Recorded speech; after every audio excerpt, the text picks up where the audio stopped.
buenas tardes a todos. Bueno, vamos a seguir con la segunda teórica, que es la de replicación y propiedades bioquímicas del DNA. Bueno, en la década del 50, o sea, me estoy refiriendo a 1950, digamos, ya en el 53, como les conté antes, Watson y Crick habían propuesto el modelo, digamos, de la estructura del DNA. Y esto, digamos, permitió que, digamos, el campo de la investigación en biología molecular y sobre todo en la estructura del DNA y, bueno, se hiciera otras preguntas, como por ejemplo, ¿cuál era el mecanismo de replicación? En esa época se pensaban tres mecanismos distintos para la replicación del DNA. Uno era el mecanismo semiconservativo, por el cual una molécula de DNA daba origen a dos moléculas de DNA distintas, formadas cada una de ellas por una hebra de DNA original y una nueva. El mecanismo, digamos, conservativo lo que proponía es que una molécula de DNA daba origen a dos moléculas de DNA distintas, formadas una de ellas por el DNA original y otro por un DNA, digamos, nuevo. Y el mecanismo dispersivo lo que proponían era que una molécula de DNA daba origen a dos moléculas de DNA formadas, cada una de ellas, por pequeños fragmentos de DNA original y fragmentos de DNA nuevos, así juntos. Había pequeños fragmentos que se ensamblaban para dar origen a estos DNA nuevos.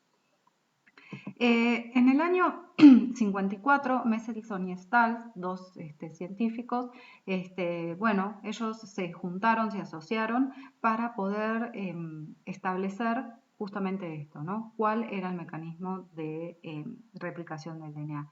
Pero para esto había que hacer experimentos, había que demostrarlo haciendo algún experimento que lo confirmara o que confirmara cuál era el mecanismo. Y entonces para ello lo que hicieron fue lo siguiente. Usaron unas bacterias que se llaman Escherichia coli, que son bacterias que son, digamos, que se encuentran normalmente en nuestro intestino, y estas bacterias las crecieron en un medio de cultivo que tenía, un medio rico, que tenía un nitrógeno 15, es decir, un isótopo del nitrógeno pesado. Los isótopos son variantes, digamos, de los elementos, en este caso, por ejemplo, el nitrógeno 15, que tiene, digamos, más neutrones que otra de las variantes en su núcleo, ¿sí? Y bueno, entonces, primero crecieron estas bacterias durante varios ciclos o varios días en este medio. Por otro lado, ellos ya sabían, o sea, una de las cosas que ellos sabían era que las bacterias en dividirse tardan 20 minutos, ¿no? Porque ellos querían estudiar, querían idear, de hecho idearon este método como para poder diferenciar, digamos, las hebras de DNA que se iban sintetizando nuevas. Entonces, tomaron la bacteria Escherichia coli y la crecieron en este medio.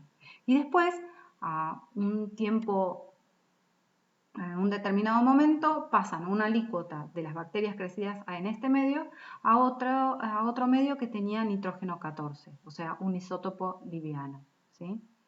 Y en el momento que ellos hacen este repique, es el tiempo cero. Esperan 20 minutos y toman una muestra, ¿sí?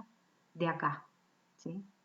O esperan otros 20 minutos, o sea, 20 minutos se dividieron una vez las bacterias. Acá ya se van a haber dividido 2 veces, acá 3 veces y acá 4 veces, ¿sí? Van a tomar muestras a distintos tiempos y después lo que van a hacer con esas muestras de estas bacterias es agarrar este medio, este DNA o este medio, ¿sí? Y ponerlos en unos tubos y hacer una centrifugación a alta velocidad en columnas que tienen cloruro de cesio, que permiten una separación de compuestos que tienen un peso muy parecido, ¿sí?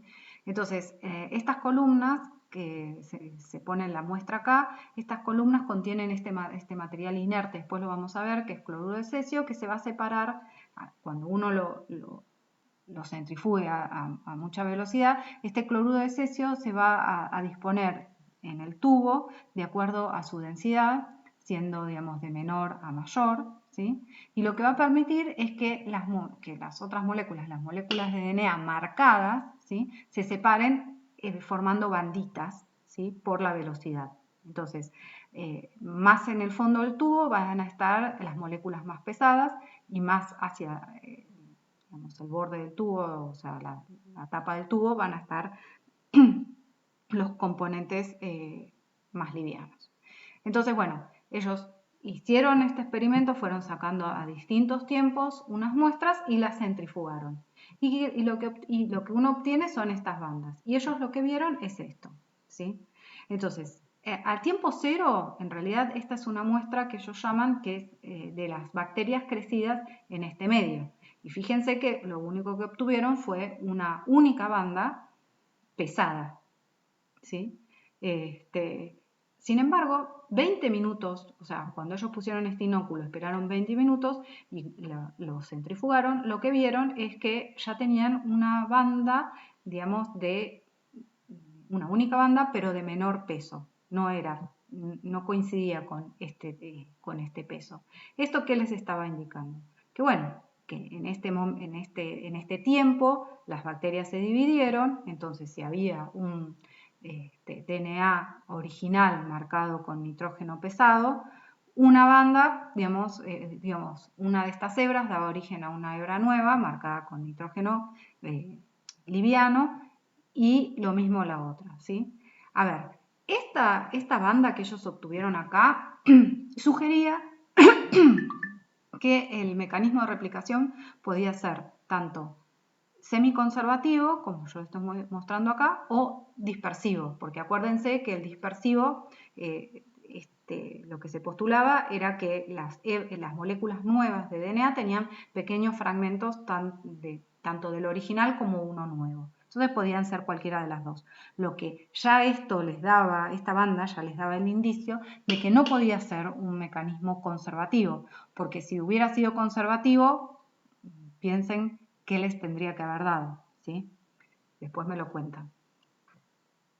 Bueno, ya a la segunda, cuando ellos analizan la segunda generación, ven que obtienen una banda, digamos, que está por arriba de la anterior, y que corresponde, digamos, al nitrógeno liviano, ¿sí?, al nitrógeno 14.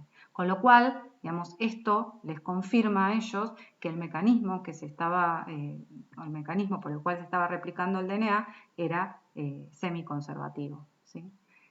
Fíjense, ¿por qué? Porque obtenían, digamos, una única banda, ¿sí?, pura de nitrógeno liviano. Si hubiera sido dispersivo, digamos, ellos no hubieran obtenido esta única banda de nitrógeno 14 y hubieran seguido obteniendo, digamos, por ahí esta banda, ¿no?, que es híbrida. Y fíjense que a medida que iban pasando las generaciones, esta banda de nitrógeno 14 pura se va haciendo más grande y la híbrida, va desapareciendo. ¿Por qué? Porque a medida que, bueno, van pasando las generaciones, como que se van generando más moléculas de DNA a partir del DNA original que estaba marcado con nitrógeno 14. Bueno, espero haberme explicado, pero cuestión que Mendelssohn y Stahl, ellos empezaron con estos experimentos en el 54 y recién en el 58 pudieron establecer que el ADN se replica de modo semiconservativo. Y lo marco esto porque, digamos, me parece interesante también que ustedes vayan tomando nota, aunque sea pequeñas, de cuánto se tardan en hacer las cosas, que las cosas no suceden de un día para el otro, y menos en investigación, ¿no?, donde uno tiene que probar en el laboratorio distintas cosas, y eso lleva tiempo. A ellos les llevó 4 años. Bueno, entonces hasta acá el mecanismo de replicación es semi-conservativo. Ahora, digamos, lo que vamos a ver es, bueno, ¿cuál es el mecanismo? O cuáles son las enzimas que realizan esta replicación semiconservativa. Algo que, bueno, que ya hablamos en la clase anterior, que es una característica del DNA, es esta capacidad, digamos, que el DNA está formado por dos hebras que, digamos, pueden aparearse, ¿sí? Una hebra con la otra hebra a través, digamos, de la formación de uniones entre las bases, ¿sí? O sea, en donde la citosina por ejemplo, en este caso, donde la guanina se une a una citosina formando 3 puentes de hidrógenos, ¿sí? Y esta característica que tiene el DNA de poder aparearse entre sus bases es la que va a subyacer, ¿sí? Es el mecanismo subyacente de la replicación del DNA y también de su reparación. O sea, la replicación del DNA se basa en eso, ¿no? En tener una hebra de DNA templada o molde, ¿sí? Que pueda, digamos, que esté unida a una pequeña hebra de DNA, ahora vamos a ver que es una pequeña hebra, un primer, ¿sí? Un primer de DNA, que es una hebra chiquita de DNA, que tenga, este primer tiene que tener, digamos, un nucleótido, como la adenina, que esté bien unido, o bueno, cualquier nucleótido, un nucleótido que esté bien unido por complementariedad de bases con la hebra templada y que tenga un extremo 3' oxidrilo libre. ¿Y esto por qué? Porque también en los años 50 se encontró, se descubrió la primera enzima que polimerizaba el DNA, o sea, que se encargaba de sintetizar DNA, que es la DNA polimerasa, que es la que va a catalizar la reacción de polimerización. Es decir, va a agarrar un desoxirribonucleósido trifosfato, digamos, entrante, que sea complementaria a la base que es del DNA templado y va a catalizar la unión fosfodiéster entre el extremo 3' oxidrilo libre del primer y el fosfato 5' del dióxido ribonucleósido trifosfato entrante, ¿sí? Bueno, análisis que se realizaron en los años 60 en cromosomas enteros revelaron una región localizada en el DNA que se movía progresivamente en el DNA parental. Y esta es una imagen que se obtuvo utilizando un microscopio de barrido, en el cual ustedes pueden ver, este es el DNA y esta sería como la zona, digamos, la región localizada donde se estaba replicando el DNA. Como esta región, fíjense, tiene una forma de I en cada uno de estos extremos, a estos extremos los llamaron horquillas de replicación, ¿sí? Y acá es donde, digamos, estaría la región donde se estaría replicando el DNA. Bueno, digamos, en esos años se conocía que la DNA polimerasa se había aislado y se sabía que la dirección de síntesis de la DNA polimerasa era en sentido 5' 3', ¿sí? O sea, como les dije acá, la enzima puede catalizar la reacción fosfodiéster si tiene un extremo 3' oxidrilo libre. Entonces, siempre, digamos, la dirección de síntesis va a ser de 5' a 3'. Porque bueno, uno, digamos, en ese momento, cuando se obtuvo esta imagen de cómo era la replicación en los cromosomas, se pensaba que, bueno, digamos, podía existir dos enzimas de DNA polimerasas, una que polimerizara en el sentido 5' 3' y otra en 3' 5'. Pero eso no ocurrió. No hay enzimas, no hay DNA polimerasas que catalicen la reacción de síntesis de DNA en el sentido 3', 5'. ¿Sí? Entonces, bueno, ¿cómo se hacía para replicar las dos hebras del DNA? Porque, ¿cómo se sintetizaba entonces la hebra esta, ¿no? La las que van en dirección 3'5'. Entonces, a fines de los 60 se realizó otro experimento en el cual se agarraba a bacterias también en general, muchos de los mecanismos moleculares de replicación, bueno, después vamos a ver de transcripción, siempre se utilizaron bacterias, ¿sí? Porque es un modelo sencillo de usar, como crece rápidamente y es fácil de manipular. Entonces lo que hicieron fue agarraron bacterias, las crecieron utilizando también un medio que tuviera una timidina marcada radioactivamente, ¿sí? Con la idea de poder ver aquellos fragmentos que recién se habían sintetizado en la horquilla de replicación. Y lo que vieron es que lo que encontraron fue que había pequeños fragmentos de DNA de más o menos entre 1000 y 2000 nucleótidos que estaban, digamos, que habían sido recién sintetizados, que estaban como por delante de la horquilla de replicación, ¿sí? A estos fragmentos se los llamó fragmentos de Okazaki. Y bueno, después se estableció que estos fragmentos de Okazaki se van a sintetizar así, como de una manera corta, entre 1000 y 2000 nucleótidos. Después vamos a ver cómo estos segmentos se unen y se va a sintetizar la hebra 3'5'. Entonces, estos experimentos en realidad lo que mostraron es que hay una de las hebras que se va a sintetizar, digamos, se llama leading strand o hebra continua o adelantada, ¿sí? En donde, digamos, como la polimerasa va a sintetizar, va a polimerizar en este sentido, la polimerasa siempre va a ir enganchando nucleótidos acá, en este extremo, ¿sí? Y esta es la hebra adelantada. Y esta hebra que se sintetiza a través de la unión de estos fragmentos de Okazaki, que son más cortitos, se la llamó hebra retrasada. O sea que la horquilla de replicación, esto, que es donde se abren las hebras del DNA para que se puedan, replicar, es una horquilla de replicación asimétrica.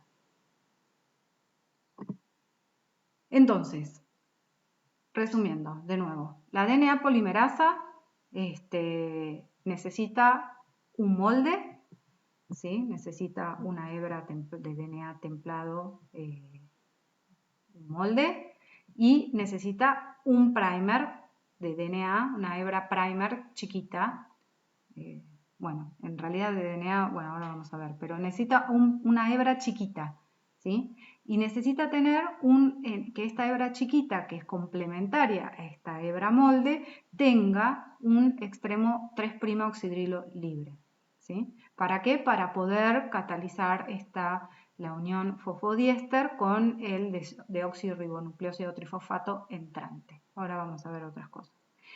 Pero esta enzima, ustedes piensen que, digamos, esta enzima es una enzima muy fiel. ¿Sí? ¿Qué quiere decir eso? Que es una enzima que comete pocos errores. Comete un error cada 1 por 10 a la 10 nucleótidos, ¿sí? Y es rápida. O sea que es y esto de la fidelidad, piénsenlo, también tiene una razón de ser, ¿no? Porque si bien digamos, nosotros, la célula, o yo qué sé, digamos, es una manera de decirlo, ¿no? Pero, digamos, se necesita que estos mecanismos, digamos, en donde uno va a estar copiando la información genética que lleva una célula a otra célula, digamos, sea lo más